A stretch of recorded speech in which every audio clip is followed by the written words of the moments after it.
Kanturk is located in the heart of the Blackwater Valley in North Cork. It is home to Kanturk Castle, a fine example of architectural heritage. It is located 1.5 kilometres south of the town. It stands on the foot of a hill on the edges of the Brogan River, which make up an estuary of the Blackwater. Kanturk Castle was built as a chief residence for the Lord of Duhallow by either Dermot MacOwen, who held the lordship until his death in 1625, or his son and successor Dermot Oge. Both heavily mortgaged the land to English financiers. Much of this borrowed money was spent building Kanturk Castle and explains its grand scale. In the 15th and 16th centuries, Irish chiefs lived in tower houses, which belonged to the medieval castle building tradition. By the early 17th century, new architectural ideas, ultimately derived from the Italian Renaissance, were influencing Gaelic culture, but the need for defence remained, and as a fortified house, Kanturk Castle reflects this dual nature of country house and castle. In the 13th century, the McCarthys emerged as the most powerful Gaelic clan to resist Norman expansion in the southwest of Ireland. After the Battle of Callan in 1261, the McCarthys secured control of South Kerry and the western half of Cork, under the lordship of McCarthy More. In the northwestern portion of Cork, a subsept known as MacDonagh McCarthy established a lordship of Duhallow, paying tribute to McCarthy Moore and in return receiving tribute for the O'Callaghan's, O'Keefes and McAuliffes.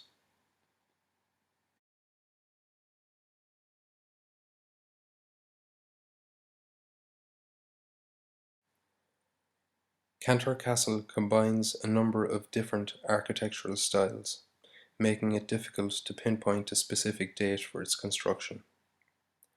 However, it was normal for a major work such as this to span several years, and the date of completion of work was probably close to 1618.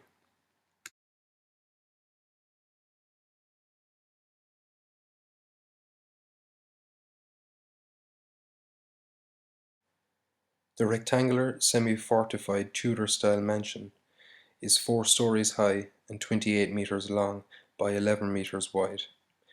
There are 4 towers at each corner. Each tower has 5 stories and rises to a height of 29 metres.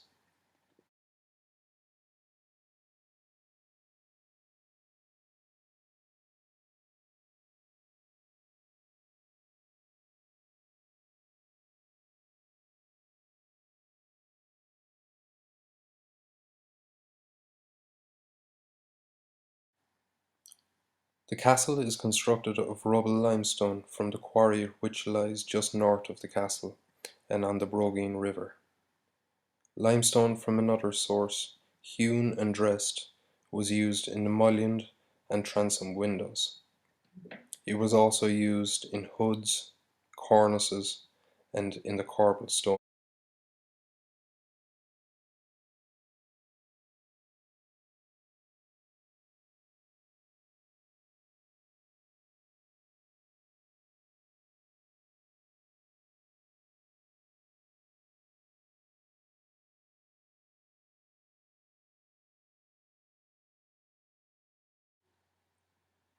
The entrance doors, the internal doors, and many fireplaces on each floor were also made of finely carved limestone. In the past, some of the fireplaces were removed from the building and placed in nearby Lahort Castle. This was probably done by the Earls of Egmont when they restored Lahort Castle. The main entrance is on the western side, and it is of Jacobean style. The steps which lead up to this doorway are missing. The other entrance door is on the eastern side. This is of Irish castellated design. There is a pistol look on the left side and a slide hole for a strong, square sliding bolt in the right-hand jamb of the door.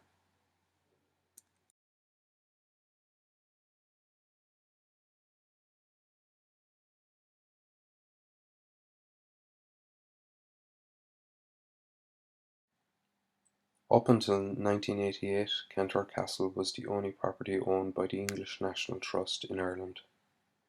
In 1992, the locally based McCarthy Clan Society contacted the National Trust of England and requested that Kentore Castle be returned as a gift to the Irish people. Finally, in February 1998, the English National Trust transferred the title deeds of Kentore Castle to An Taisce, its Irish equivalent, in trust for the people of Ireland. The effect of this transfer of ownership of Kentore Castle was to extinguish the terms of the 1,000-year lease. This lease had prohibited any development in or adjacent to Kentore Castle.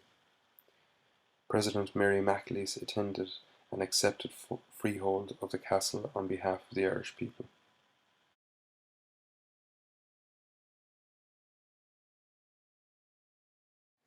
While the castle itself is in very good condition, there is one area in the southwestern tower where you can see collapsed stone on the ground, which fell from the top of the tower over 10 years ago. The main entrance arch is undoubtedly the most eye-catching feature of the castle.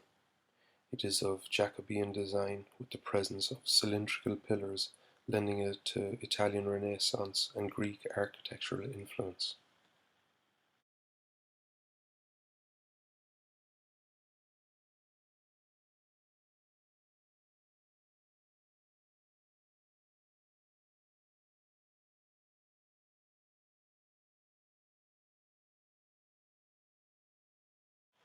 The arch itself is in quite good condition. However, the top right-hand area, where the corbels are located, required repointing in 2005. This work was carried out by the OPW.